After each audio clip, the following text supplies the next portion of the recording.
சீனுக்கு வந்தார் எடப்பாடி பழனிசாமி அவர்கள். அதுவும் இந்த நில அபகரிப்பு அப்படிங்கிற பெரிய குற்றச்சாட்டு திமுக மீது வைக்கும்போது அது எப்படிப்பா எடப்பாடி பழனிசாமி அவர்கள் கருத்து சொல்லாமல் இருப்பார் அப்படிங்கிற ஒரு கேள்வி இருந்துச்சு. ஆல்ரெடி மனுஷனுக்கு இந்த கொடநாட்டு பிரச்சனை ஏதோ பெருசாக கொடன்னு குடஞ்சிட்டு இருக்கும்போது எடப்பாடி பழனிசாமி அவர்களும் வந்து ப்ரெஸ் மீட்டில் நிற்கிறாரு. அங்கே இருக்கக்கூடிய பத்திரிகை நிருபர்கள் அவங்க வேலையை செய்யாமல் இருப்பாங்களா? சார், இந்த மாதிரி நில அபகரிப்பு பிரச்சனைலாம் நிறைய வந்துட்டே இருக்கே அப்படின்னு சொன்னோடனே எடப்பாடி பழனிசாமி அவர்கள் அப்படியே ஒரு ரிப்ளையை கொடுத்தாரு பாருங்க. தக்கு ரிப்ளை மட்டும் கிடையாது, அடுத்ததா நீங்கள் தான் அடுத்த முதலமைச்சர் அப்படின்னு சொன்ன போது KN நேரு அவர்கள் கொடுத்து இன்னொரு தக்கு ரிப்ளை இருக்கு. மற்றும் உதயநிதி ஸ்டாலின் அவர்கள் வர்சஸ் தமிழிசை அப்படின்னு சொல்ற ஒரு ஃபைட், ஒரு கோல்டு வார் மாதிரி நடந்துட்டு இருக்கு பார்த்தீங்களா? அதனுடைய அப்டேட்டும் பார்க்க போறோம்ப்பா. இதை பார்த்துட்டோம்னா ஒரு விதம் நிறைவா தமிழக அரசியலை சுற்றி பார்த்த மாதிரி இருக்கும். எல்லாத்தையும் பார்க்க போறோம். இது ஆழமான அரசியல் சதுரங்கம்.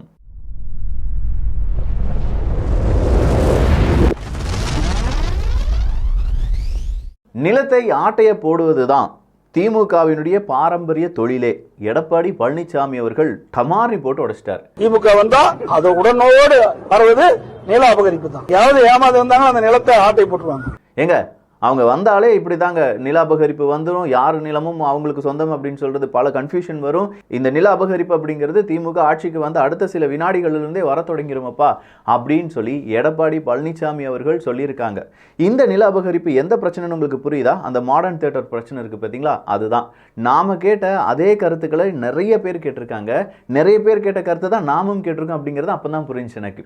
என்னப்பா இப்படி பண்ணுறீங்களே? இந்த மாடர்ன் தியேட்டர் 1937 46 அப்படின்னா இந்த நெடுஞ்சாலைத்துறை எப்போது உருவாக்கப்பட்டது? 1946 47? அதுக்கு முன்னாடியே இருந்த மாடர்ன் தியேட்டர்னுடைய அந்த இடம் எப்படி நெடுஞ்சாலைத்துறைக்கு அந்த இடத்துக்குள்ளே வந்திருக்கும்? ஒருவேளை நகண்டு இத்தனை வருஷத்தில் நவுண்டு அப்படியே அவங்க வந்துருச்சோ அப்படின்னு சொல்லி கேட்குறாங்க.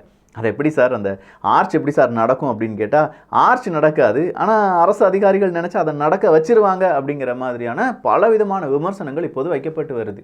ஸோ இதனுடைய உண்மைத்தன்மை என்ன அப்படிங்கிறத இப்போது இருக்கக்கூடிய அரசாங்கம், அதுக்கு எதிராக இப்போ குரல் கொடுத்திருக்கக்கூடிய மாடர்ன் தியேட்டருடைய இப்போதைய ஓனர் அப்படின்னு சொல்கிறதும் எதிர்கட்சியாக இருக்கக்கூடிய நபர்களும் அரசியல்வாதிகளும் பார்த்து கொள்வார்கள். ஏன்னா மக்கள் மத்தியில் இது பேசு பொருளாக மாறிடுச்சு. நாளைக்கு அங்கே ஏதாவது செலவு வச்சிங்கன்னா கண்டிப்பாக மக்கள் அதை சும்மா விட மாட்டாங்க. மக்களுடைய கோபம் தான் அதிகரிக்குமே தவிர அந்த சிலை மீதான ஆசையோ, அந்த சிலையை பார்த்தே வச்சுட்டாங்க தலைமை சிலையை அப்படின்னு சொல்லி யாரும் சொல்ல மாட்டாங்க. கண்டிப்பாக கரிச்சு கொட்டிட்டு போயிட்டே இருப்பாங்க. அது ஒரு பாவமாக இருக்கும். அதனால் சிலை வைக்கக்கூடிய அந்த பிளான் ஆல்ரெடி ஏவா வேலு அவர்கள் கன்ஃபார்ம் பண்ணிட்டார்.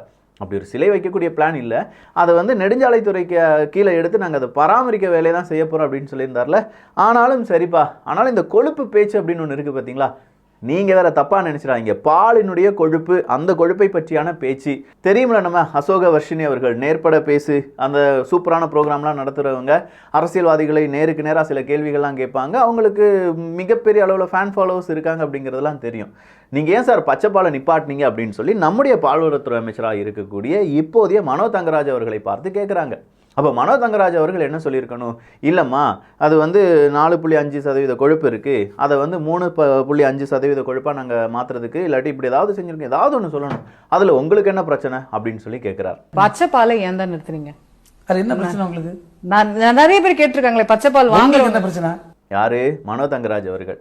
சரி, இவர் இப்படி கேட்குறாருன்னா ஏதோ ஒன்று அவரை நல்லா போட்டு வாட்டி வதச்சிருக்கு, யாரோ வச்சு செஞ்சுருக்காங்க அப்படின்னு சொல்லும்போது விகடன், BBC இந்த மாதிரி பல ஊடகங்களை நானும் சோதித்து பார்த்தேன். அப்படி சோதித்து பார்க்கும்போது தான் இந்த பால் அப்படிங்கிறதுல இந்த பச்சை கலர், அந்த பச்சை நிற பால் பாக்கெட்டை ஊதா கலராக மாற்றும் போது நிறைய பிரச்சனைகள் யாருக்கு வந்திருக்கு? இந்த மனோ தங்கராஜ் அவர்களுக்கு வந்திருக்கு. அதனால தான் மனோ தங்கராஜ் அவர்களை எதிர்த்து ட்விட்டரில் நிறைய பேர் அவங்களுடைய ஹேஷ்டேக்லாம், இந்த கொழுப்பு திருடன் மனோ தங்கராஜ் அப்படின்னு சொல்லிலாம் நிறைய ஒரு ஹேஷ்டேக் வெளியானது. அப்போ அதுக்கான காரணம் என்ன அப்படின்னு பார்க்கும்போது தான் இந்த பச்சை பாக்கெட் பாலில் 4.5% கொழுப்பு இருக்குது, அதை வந்து 1% குறைச்சி 3.5% இருக்கக்கூடிய ஊதா நிற பால் பாக்கெட்டாக நாங்கள் அறிமுகம் செய்கிறோம் அப்படின்னு சொல்லியிருந்தாங்க. கிட்டத்தட்ட பல ஆண்டுகளாக இருக்கக்கூடிய நடைமுறை, பச்சை பால் பயன்படுத்திட்டே வந்த மக்கள் எல்லாரும் இதற்கு எதிர்ப்பு தெரிவித்தாங்க. ஆனாலும் அதை செயல்முறைப்படுத்தினாங்க. அதை தான் கேள்வியாக கேட்டாங்க இந்த அசோக வர்ஷினி அப்படிங்கிறவங்க. அவங்க கேட்டாங்க, ஏன் நிப்பாட்டினீங்க அப்படின்னு சொல்லும்போது உங்களுக்கு என்ன பிரச்சனை?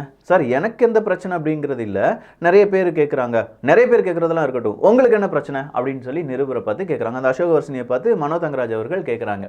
அப்போ சொல்கிறாங்க இல்லை சார் நான் வந்து அந்த பாலை தான் உபயோகிச்சுட்டு இருந்தேன், இப்போ அதை நிப்பாட்டிட்டீங்களா அப்படின்னு சொல்லும்போது அதில் வந்து கொழுப்பு 4.5% இருக்கோ இல்லையோ அதை நான் தானே சாப்பிடணும், அதை நான் பார்த்துக்கிறேன், நீங்கள் நிப்பாட்டிங்கன்னு கேட்கும்போது கொழுப்பு கூட நல்லது தானே அப்படின்னு சொல்லி கேட்குறாரு. நான் பச்சை பால் வாங்குறேன் சார், அது நல்லா இருக்குது சார், ஏன் சார் அது நிறுத்துறீங்க? கொழுப்பு கூட நல்லா இருக்கும் சார், ஏன் இஷ்டம் சார். கொழுப்பு கூட நல்லது தானே அப்படின்னு சொல்லி பாடி ஷேமிங் பண்ணிட்டார் மனோ தங்கராஜ் அவர்கள் அப்படின்னு சொல்லி நிறைய பேர் இன்னைக்கு எக்ஸ்தலத்தில் அந்த ஒரு பேட்டியை மட்டுமே வச்சு அந்த கிளிப்பை மட்டுமே வெட்டி இதெல்லாம் ஒரு அமைச்சருக்கு அழகா கொழுப்பு கூடனா நல்லது தானே அப்படின்னு சொல்லி அதுவும் அந்த நிருபர் பற்றி அப்போ கொழுப்பு கூடனா நல்லது தானே அப்படின்னு சொன்ன அந்த வார்த்தையை அவங்களும் அந்த அசோகவர்ஷினி அப்படிங்கிறவங்களும் சும்மா விடலை. அது எப்படி சார் நீங்கள் சொல்லலாம் கொழுப்பு கூடனா நல்லதா இல்லையா அப்படின்னு சொல்லி நான் கேட்ட கேள்விக்கும் நீங்கள் கொடுக்குற பதிலுக்கும் இது சரியா இருக்கா சார், அதை நாங்கள் தானே சார் தீர்மானிக்கணும், எண்ட் யூசர் தானே தீர்மானிக்கணும், உங்களுக்கு என்ன அதிகாரம் இருக்கு அப்படின்னு சொல்லி கேட்குறாங்க. சார் ஏன் இஷ்டம் சார், எனக்கு என்ன வேணுமோ நான் 4% கொழுப்பு வேணாலும் சாப்பிட்றேன், 3% கொழுப்பு வேணாலும் சாப்பிட்றேன், அது நீங்கள் தீர்மானிக்கூடாது. அப்போ நம்ம என்ன சாப்பிடணும் என்ன சாப்பிடக்கூடாது, எதை பற்றி பேசணும் எதை பற்றி பேசக்கூடாது அப்படிங்கிறதெல்லாம் யாரோ ஒரு நபர்கள் கண்ட்ரோல் பண்ணுறாங்க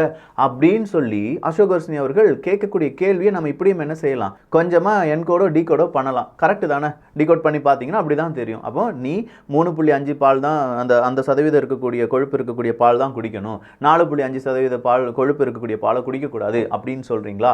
இந்த கேள்வியை மக்களும் கேட்டிருந்தாங்க ரொம்ப நாட்களுக்கு முன்னாடி. இப்போ அதே கேள்வி அவங்க கேட்டதுனால மனோ தங்கராஜ் அவர்களுடைய பெயர் மறுபடியும் ஸ்லைட்லி கொஞ்சம் டேமேஜாக ஓடிட்டு இருக்கு. சார் திமுக அமைச்சர்கள் கொஞ்சம் சேஃபாக பேசுங்க அப்படிங்கிறத நான் பல நாட்களாக சொல்லிட்டு இருக்கேன். ஏன்னா இது வந்து உங்களுக்கு நான் கொடுக்கக்கூடிய அட்வைஸ்லாம் கிடையாது. அஸ் அ ஒரு நார்மல் பர்சனாக தமிழக அரசியலை உற்று நோக்கக்கூடிய ஒரு இப்போ படிச்சுட்டு இருக்கோம். நாங்கள் உற்று நோக்குறோம் அப்படின்னு சொன்னால் நம்ம ஏதோ எக்ஸ்பர்ட் மாதிரி ஆயிரும். இல்லை நாங்கள் இப்போ தான் அதில் தவள ஆரம்பிச்சிருக்கோம்.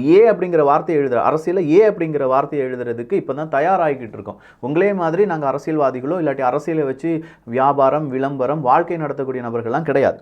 அப்போ நாங்கள் என்ன கேட்குறோன்னா இப்படி பேசுறது சரியா இருக்கா அப்படிங்கிறது தான். ஆல்ரெடி உங்கள் அப்பா வீட்டு சொத்தா அப்படின்னு கேட்டதே ஒரு பெரும் சர்ச்சையாக ஓடிட்டு இருந்துச்சு. அதுக்கு நம்ம வரப்போகிறோம். உதயநிதி ஸ்டாலின் அவர்கள் அதுக்கு மரியாதையாக சில விஷயங்கள் கேட்டிருக்காங்க. அந்த மரியாதை என்ன அப்படிங்கிறத நம்ம பார்த்துலாம். சரிப்பா, அதாவது இந்த பெருவெள்ளம் வந்துருச்சு, 5000 கோடி ரூபாய் எங்களுக்கு நிவாரண நிதி வேணும் அப்படின்னு சொல்லி தமிழக அரசாங்கம் கேட்டிருந்தாங்க. அப்போ உதயநிதி ஸ்டாலின் அவர்கள் எடப்பாடி பழனிசாமி அவர்கள்ட்ட போய் நீங்கள் தான் உங்களுடைய நண்பர்களாச்சே கேட்டு வாங்கித்தாங்கப்பா அப்படின்னு சொல்லி கேட்டிருந்தாங்க.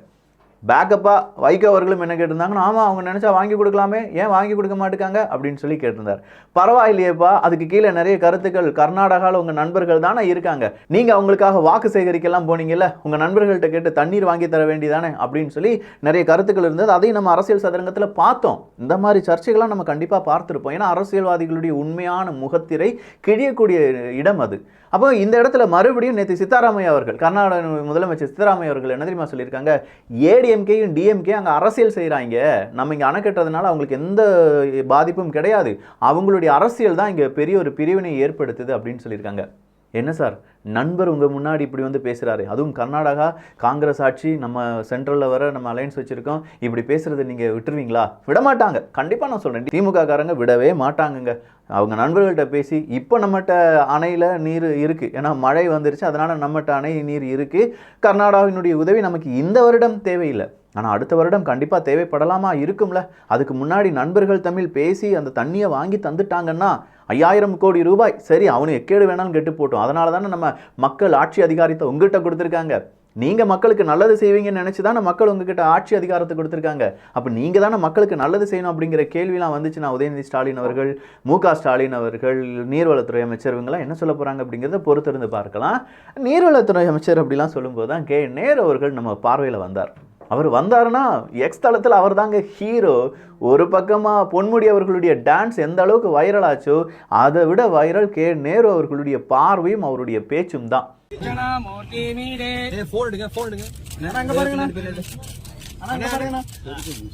எப்படி பேசுறாருங்கிறீங்க?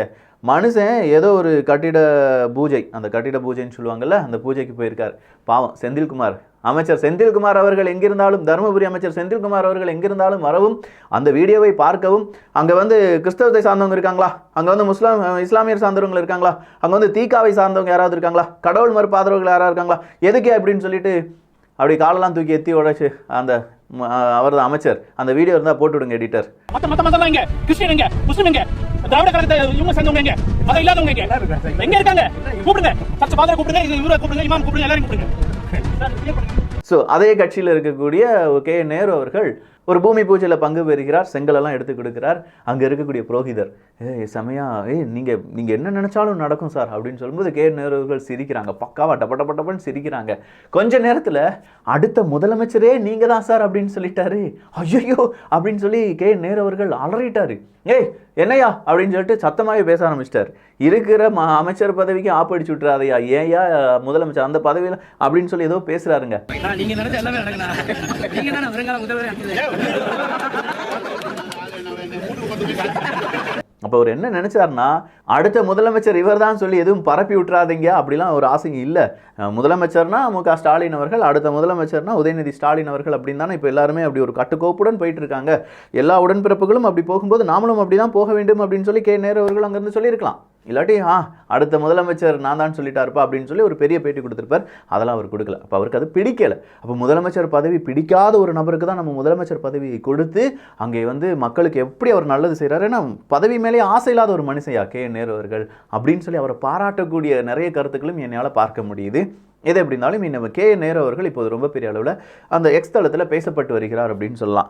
அடுத்ததாக உதயநிதி ஸ்டாலின் அவர்கள்ட்ட போய் தமிழிசை சவுந்தரராஜன் தமிழ்நாட்டில் பேச சொல்லுப்பா அப்படின்னு, தமிழ்நாட்டில் தான் பேசியிருக்காங்க, மறுபடியும் தமிழிசை சவுந்தரராஜன் அப்படி கேட்டிருக்காங்களே, நீங்கள் என்ன சொல்ல போகிறீங்க அப்படின்னு சொல்லி உதயநிதி ஸ்டாலின் அவர்கள்ட்ட நிருபர்கள் கேள்வி கேட்குறாங்க. அதுக்கு உதயநிதி ஸ்டாலின் அவர்கள் என்ன சொல்கிறாங்கன்னா, நான் மரியாதை குறைவாக யாரையும் பேசலை, நான் மறுபடியும் மரியாதையோடு கேட்கிறேன், மரியாதைக்குரிய ஆளுநர் அவர்களுடைய அப்பா வீட்டு சொத்தா, மரியாதைக்குரிய ஒன்றிய அரசாங்கம், மத்திய அரசாங்கம் சொல்ல மாட்டாங்கல்ல, ஒன்றிய அரசாங்க அமைச்சர் அவங்களுடைய அப்பா வீட்டு சொத்தையா நாங்கள் கேட்குறோம், நாங்கள் எங்கள் வரி பணத்தை தானே கேட்குறோம், எங்கள் மக்கள் பணத்தை தானே கேட்குறோம் அப்படின்னு சொல்லி சொல்கிறார். ஸோ அவர் மரியாதை குறைவாக பேசலையா, மரியாதை கொடுத்து மறுபடியும் உங்கள் அப்பா வீட்டு சொத்தா அப்படிங்கிற மாதிரி கேட்குறார். மாண்புமிகு ஆளுநருடைய அப்பாவுடைய சொத்தை கேட்கல, மாண்புமிகு மத்திய ஒன்றிய அமைச்சருடைய அவங்க அப்பாவுடைய சொத்தை கேட்கல, தமிழ்நாட்டு மக்கள் கட்டக்கூடிய வரி பணத்தில் தான் பாதிப்பு ஏற்பட்டிருக்கு, அதுக்காக தான் கேட்டிருக்கோம். அப்போ தமிழிசை சவுந்தரராஜன் அவர்கள் இன்னைக்கு அதுக்கு ஒரு என்ன கொடுத்துருக்காங்கன்னா, ஒரு தக் ரிப்ளை கொடுத்துருக்காங்க. யோ தக்கு மாதிரி. சரி, மக்கள் மீது தீரா காதல் வச்சிருக்கீங்கயா, மக்கள் மீது மக்கள் பணத்தின் மீதெல்லாம் ஓகே தான், உங்களுக்கு நிறைய பொறுப்புகள் இருக்கு, ஒத்துக்கிறேன்.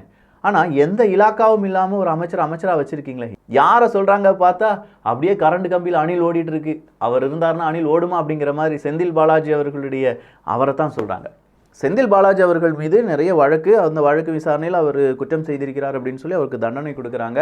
திடீர்னு பார்த்தா அவருக்கு நிறைய நோய்கள் வந்துருச்சு, இல்லாட்டி பைபாஸ் சர்ஜரி பண்ணணும்னு பண்ணுறாங்க இப்படின்னு சொல்லி சர்ச்செல்லாம் ஓடிட்டு இருக்கும்போது அந்த மனுஷன் இப்போது அமைச்சராக தான் இருக்கார். அப்போது இலாக்காவே இல்லை, அமைச்சராக இருக்கணும்னா அமைச்சருக்கு கீழே ஒரு பிஏ இருக்கணும், அதுக்கு கீழே நிறைய டிபார்ட்மெண்ட்ஸ் இருக்குது, அவங்க எல்லாருக்கும் சேலரி போயிட்டே இருக்குது. யாருடைய பணம்? மரியாதைக்குரிய, நான் யாரையும் சொல்லலை, அவங்க அப்பா வீட்டு பணமானு சொல்லி நம்மளும் கேட்கக்கூடாது. நம்ம பணம் தான், யார் அப்பா வீட்டு பணம் இல்லை, நம்ம உழைச்சி நம்ம வரி கொடுக்கக்கூடிய பணம் தமிழக அரசாங்கத்துக்கு.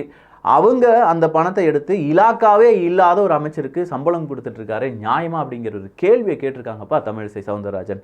இந்த கேள்வி செமையான கேள்வியாக இருக்கா? நான் சொன்னேன்ல, பனிப்போர் நிலவி வருகிறது, 2 பேர் மாற்றி மாற்றி மோதிக்கொள்கிறார்கள் அப்படின்னு சொல்லி. அதுக்கான காரணம் இதுதான். நான் சொன்னதெல்லாம் உங்களுக்கு எப்படி புரிஞ்சிருக்கு? யார் அப்பா வீட்டு சொத்து, அந்த பணத்தை நாங்கள் கேட்குறோம் அப்படின்னு சொல்லி உதயநிதி ஸ்டாலின் அவர்கள் கேட்க, எப்பா இலாக்காவே இல்லாத ஒரு அமைச்சரை போட்டு அவருக்கு காசை கொடுத்து, சம்பளத்தை கொடுத்து, படியை கொடுத்து, அலவன்ஸை கொடுத்து, அதுக்கு கீழே இருக்கக்கூடிய நிறைய டிபார்ட்மெண்ட்ஸ் ஒரு 10-20 பேருக்கு அதுக்கான சம்பளம் போயிட்டே இருக்கும். ஏன்னா நிறைய அவருக்கு செக்யூரிட்டி வேணும், பிஏ வேணும், அவங்களுக்குலாம் சம்பளம் போயிட்டு தான் இருக்கும் அப்படின்னு சொல்கிறாங்க தமிழிசை சவுந்தரராஜன் அவர்கள். அப்போ இதில் நீங்கள் யாருடைய பக்கத்தில் நிற்பீங்க அப்படிங்கிற அந்த பதில் நீங்களே கொடுத்துருங்க. நான் செய்தியை மட்டும்தான் இங்கே சொல்ல முடியும். இது நடந்திருக்கு, இந்த மாதிரி கருத்துக்கள் போயிட்டுருக்கு, இவ்வளோ பேசிகிட்டு இருக்காங்க, இந்த மாதிரியான பேட்டி கொடுத்துருக்காங்க, இதை தான் உங்கள் முன்னாடி நான் கொண்டு வர முடியுமே தவிர, டிசிஷன் இஸ் யுவர்ஸ், நீங்கள் தான் முடிவுகளை எடுக்க வேண்டும். இந்த முடிவுகள் மட்டும் கிடையாதுயா, அடுத்த தலைமுறை, அடுத்த ஓட்டு, அடுத்ததாக யார் எப்படிலாம் பேச போகிறாங்க, அவங்களை கணிப்பது இது எல்லாத்தையும் நீங்கள் தாயா எடுக்கணும். ஏன்னா நாமெல்லாம் இருக்கக்கூடியது முற்போக்கான தமிழ்நாட்டில். யாரும் எதற்காகவும் யார் பக்கமும் சாய்ந்து விடாதீர்கள், உண்மையின் பக்கம் நில்லுங்க, கேள்வி கேளுங்க, உங்களுடைய டவுட்ஸை கிளியர் பண்ணுங்க, உங்களுக்கு என்ன வேணும் என்ன வேண்டாம், எஸ் நோ சொல்ல படிங்க. இது வேணும்னா வேணும், எனக்கு வேண்டாம்னா வேண்டானே சொல்லி பழகணும். அதை விட்டுட்டு நான் பார்க்கலாம், இல்லாட்டி அடுத்த தடவை இவருக்கு பதிலாக அதை போட்டுடலாம், அது இல்லை உள்ளே வந்துடும். நோனா நோ, அதுக்கு இன்னொரு காரணத்தை காண்பித்து இதுக்காகத்தான் நீ நோ சொல்லணும்னு சொன்னால் கண்டிப்பாக சொல்லாதீங்க. உங்கள் மனசுக்கு நோனா நோ, எஸ்னா எஸ், நல்லவங்கன்னா நல்லவங்க, ஓட்டுனா ஓட்டு. காசு வாங்கிட்டு நான் சொன்னேன்ல, 2000 ரூபாய் நீங்கள் ஓட்டுக்கு காசு வாங்குறீங்க அப்படின்னா டெய்லி 1 ரூபா உங்களுக்கு ஒருத்தன் பிச்சை போடுறான், அதுக்காக உங்களுடைய ஓட்டை நீங்கள் கொடுக்குறீங்கிறது தான் அர்த்தம். இதை பற்றி இன்னும் டீட்டெயிலான காணொலிலாம் நம்ம ரெடி பண்ணிட்டு இருக்கேன், மைண்டுக்குள்ளே திங்க் பண்ணிட்டு இருக்கேன். இதை எப்படி சொல்லலாம், ஓட்டுக்கு பணம் வாங்குறதுனால என்ன பிரச்சனைகள் இருக்குது, ஃப்ரீபீஸ் கொடுக்கறதுனால என்ன பிரச்சனைகள் இருக்குது, இன்னைக்கு இல்லை நாளைக்கு நம்ம குழந்தைகளுக்கு அது எவ்வளோ பெரிய கடனாக மாற வாய்ப்புகள் இருக்குது, இது எல்லாத்தையுமே நம்ம டீட்டெயிலாக ஸ்டடி பண்ணிவிட்டு வேறொரு காணொலியில் பார்க்கலாம். ஸோ இந்த ஒரு காணொலி அந்த கொழுப்பு பேச்சு மற்றும் நில அபகரிப்பு, அடுத்ததாக உங்கள் அப்பா வீட்டு சொத்து அப்படிங்கிறதுக்கான புதிய வெர்ஷன், இது எல்லாத்தையுமே உங்கள் கண்ணு முன்னாடி கொண்டு வந்துட்டேன். கூடவே கர்நாடகா தண்ணீர், அதற்கான பிரச்சனை, நண்பர்கள் பேசி தீர்ப்பது, தளபதி நட்புனா என்னன்னு தெரியுமா அப்படிங்கிற மாதிரியான டயலாக் எல்லாம் உங்கள் முன்னாடி கொண்டு வந்துட்டேன். இதுக்கு மேலே முடிவுகள் எடுக்க வேண்டியது நீங்கள் தான். நல்லதை பகிர்ந்து நல்ல சமுதாயத்தை உருவாக்குவோம். நன்றி, வணக்கம்.